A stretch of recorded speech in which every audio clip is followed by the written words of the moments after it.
How's it going? Are you Steven? Yeah. My name's Gabriel. I'm with WKYT. Is this what you call WKYT on your side? It used to be. It might have been before my time. Now it's 27 News First. You're 27. There used to be a show, news program in Lexington, something some station on your side. You don't know anything about that? That might have been an old logo from one of the other stations. Might have been ours. I don't know. You don't know anything about it? Yeah, I've only been here a couple of years, but. Yeah. Gabriel, what's your last name? Rojas. I'll show you exactly what you. Well, I'll show you. Okay. You taking pictures of this, man? We are. Is that all right with you? Yeah, you got that right there. You see that solar oven? Yeah. You know what that is? Asking you a question, man. Do you know what that is right there? Yeah, he's with That's me. a solar oven. Okay. Everybody else is tearing down the goddamn mountains, man, to get coal, to wash your clothes, to heat the water. I heat my water right there in that solar oven. I don't use coal. I don't even have electricity in this house because I don't deal with the coal merchants. I don't buy electricity from crooks, from criminals who are destroying people's homes in the mountains to get the coal. I advise you to do the same thing, to not use electricity, which would put you straight out of business. And you know what you do then? The same thing I do, which is raise a garden. Yeah, I mean, do you hope that this could be a model for others to follow? Of course, and then I just say to you, quit using electricity? Sure. Yeah, because, man, corporate crooks, just like down the street right now, the gas company, man, tearing the whole Georgetown all apart to get natural gas here that's being fracked. And fracking is a toxic, destructive, environmentally damaging extraction process, and they're going to be doing it here in the bluegrass. They're already doing it in the mountains in Kentucky to get natural gas. Do I use natural gas? No, I'll show you what I buy. Yeah, we want to give you a chance to let people see what's going on here. Is it okay if we follow in? Yeah, come on. Okay. I don't want to upset you, but... No, I'm already upset, man. I stay upset. Because I'm doing the right thing, and all these corporate criminals are trying to run me out of town. Be right back. Okay, I'll wait here. This is my lawnmower. The scythe? A scythe, yeah. Excuse me. Just put your finger right there. I'm all right. Yeah. Look, I'll put a piece of paper. I'll put a piece of paper. It's sharp. It cuts the paper. Yeah, right. It's very sharp. And it will cut just as slick as any power lawnmower. No noise. No gasoline. No foreign policy in Iraq, Iran, Venezuela, any place else to get the petrol to run a machine. Look down here. All those people right there, they're the ones that do all the complaining because they're pro-government. The government is always right. But the fact is, man, the food they eat is polluted because they don't raise it themselves. I raise as much of my own food. That's why these rags, why do you think these old rags are on these peach trees? Don't that look horrible? Well, I'll tell you why they're there, because if they weren't there, the squirrels would have all the peaches. Those are up, we've all about gone now, but look at this. Those rags keep the squirrels away. If I didn't have those rags on the trees, the squirrels would be in there eating all of them. They were eating all of them until I put the rags on there. I'm going to let you read this. Read this to the man. Read it for the camera if you want to. The highlighted part? No, just, well, let's see. Here, go ahead.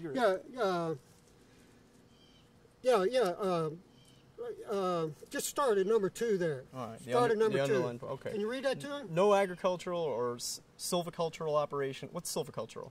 Tree culture. Raising of trees.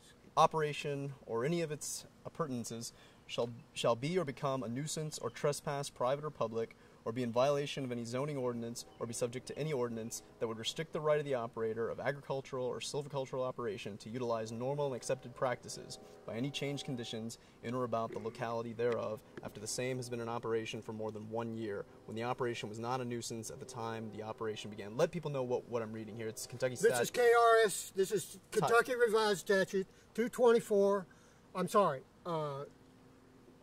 it's Chapter 413. Wait a minute, 413. I'm sorry. Sure. Yeah, I got no it. problem. It's KRS 413.072. And it's under the heading Relationship of Agricultural and Silviculture Operations to Law it's a little bit smudged there, to law of nuisance and trespass, preemption of local ordinances, sustainable agriculture. Right. Okay. And, So, it says, man, what it says here is that no,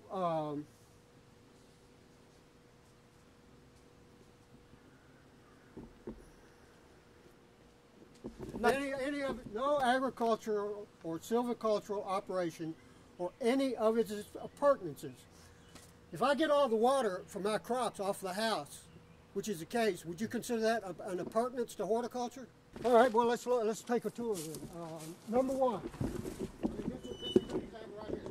This is solar. This is positive solar gain in order to heat water to wash my clothes. You want to put your finger in there? No, thank you. Well, it's not. You know. Just touch it. Just here. Just touch. I mean, it's warm. it's warm. Yeah. Yeah, all right. It's warm enough to wash clothes, right? Sure. All right.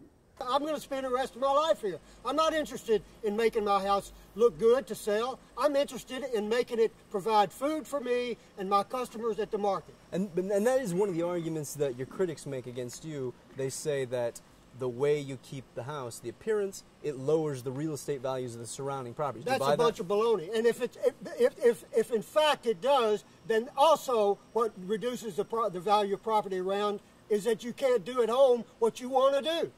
If you can't do at home what you want to do, wouldn't that reduce the value of your property?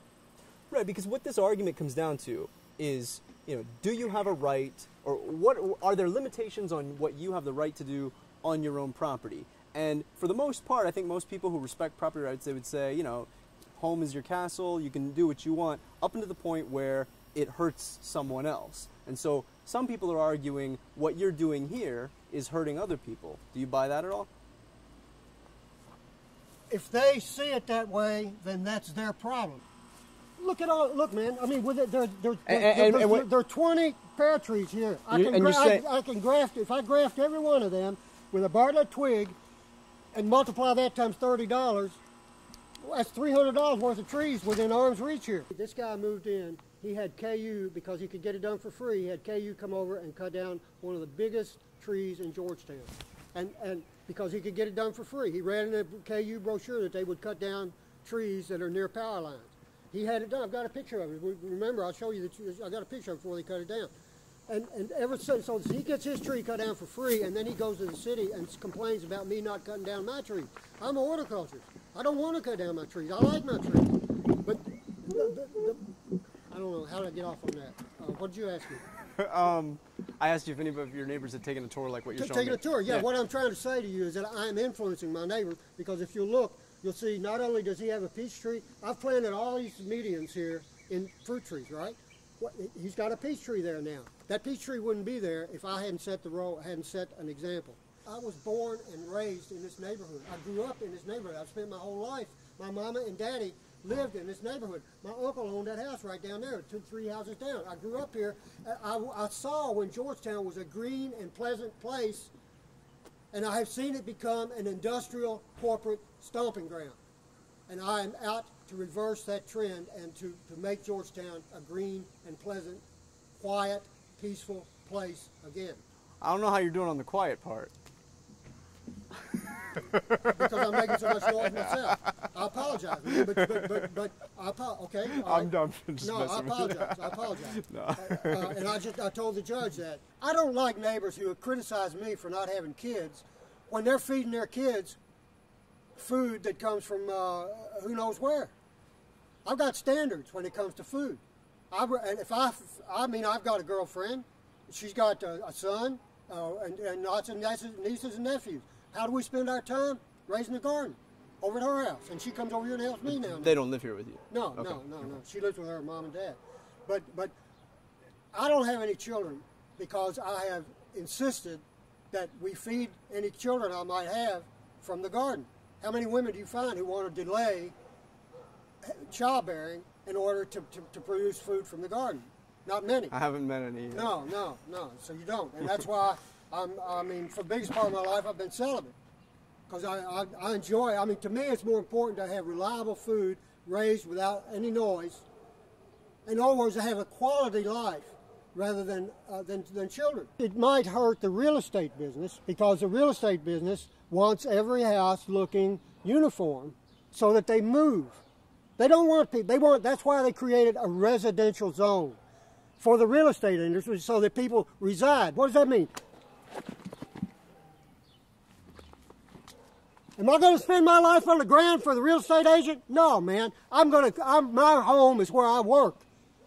And if that hurts the real estate industry, the real estate, business, that's their problem, man. This is one ask. You find this? You find that offensive in any way? Does that smell bad or?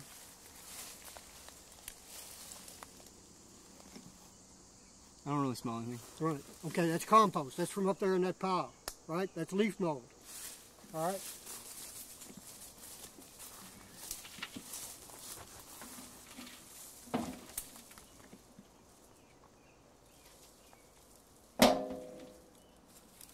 It's okay. I don't have to smell all of them. Okay, but no, but this is something different. Yeah. Oh, I want your opinion of that. Yeah, I smell something there. Yeah. What is that offensive? Nah, not really. It smells like dirt. It smells like dirt. Yeah. That's what it is, dirt. You know what it used to be? You got some on your nose, right? Oh, thank you. You know what it used to be? What? Septic waste from the house. Septic waste. And I compost it and make fertilizer out of it. I need fertilizer, man. I'm going to tell you something, So man. what do you do if you don't use the sewage system? I put it in a bucket. I got beside the bucket, I got a bucket of earth or a bucket of wood ashes. When it sees the light of day for maybe 5 or 6 seconds, I immediately cover it with wood ashes or soil. When the bucket gets full, Has the light for how long? For how long? sees the light of day, how long does it take you to poop, man? I mean, it takes the light of day. Septic waste sees the light of day. It falls into the bucket. I've got a shovel right there. I cover it with either soil or wood ashes. Okay. So you're saying you're not letting it out, leaving it out? Of course not, Okay. man. Okay. I mean, what about women, man, have babies? Don't they handle poop all the time? Why should a man be afraid of turning poop into fertilizer? Especially when it's stolen, when ammonium nitrate is imported by all these bureaucrats who spent their life working in offices importing ammonium nitrate. It's being used to make. Timothy McVeigh used ammonium nitrate to destroy the federal building in Oklahoma City. I'm doing everybody a big favor by not relying on ammonium nitrate. Does that make sense? Yeah. I had been burying septic waste there since 1990. I had it tested in 2006. No fecal contamination. That is the report from the state lab in Frankfurt. And these are all things that will have been given to the courts? No, no, not all of them, man. It's too detailed. They don't know all of this. What if people say all this stuff you're doing back here, it causes bugs and rats and snakes and mosquitoes? Yeah, that's what they say. Have you seen any? Hey, there goes a rat, man! There's a rat! Did you see that rat?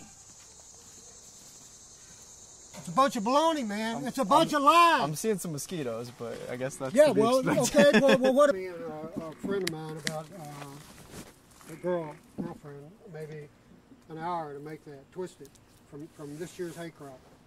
And here, you pull that.